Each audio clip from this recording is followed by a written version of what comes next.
अऊज़ुबिल्लाहि मिनश्शैतानिर्रजीम बिस्मिल्लाहिर्रहमानिर्रहीम। मुस्तफ़ा दुनिया में आयो अस्सलातु वस्सलाम।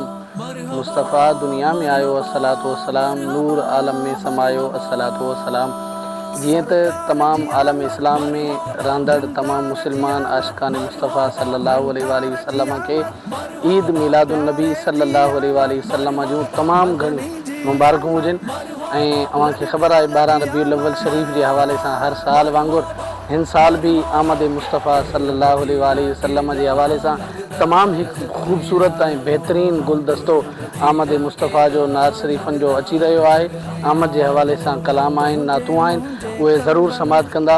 उन्हनि सां गॾोगॾु ख़ानकाहे आलिया क़ादरिया भरचुन शरीफ़ जी जमात जे लाइ तमामु बहितरीन तोहफ़ो मनक़ब शरीफ़ भरचुन शरीफ़ जी शान में अचे थी ऐं हाफ़िज़ुल मिल्लत कॉन्फ्रेंस जे शान में भी तमामु हिकु ख़ूबसूरत कलाम लिखियलु आहे, उहो भी अची रहियो आहे।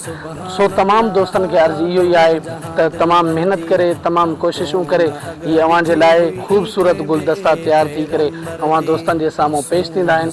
त उन खां पहिरीं ज़रूरु तव्हां समात कंदा ऐं तमामु दोस्तनि ताईं शेयर भी कयो ऐं पंहिंजी राय कमेंट्स जे अंदरि ज़रूरु पेश कंदा।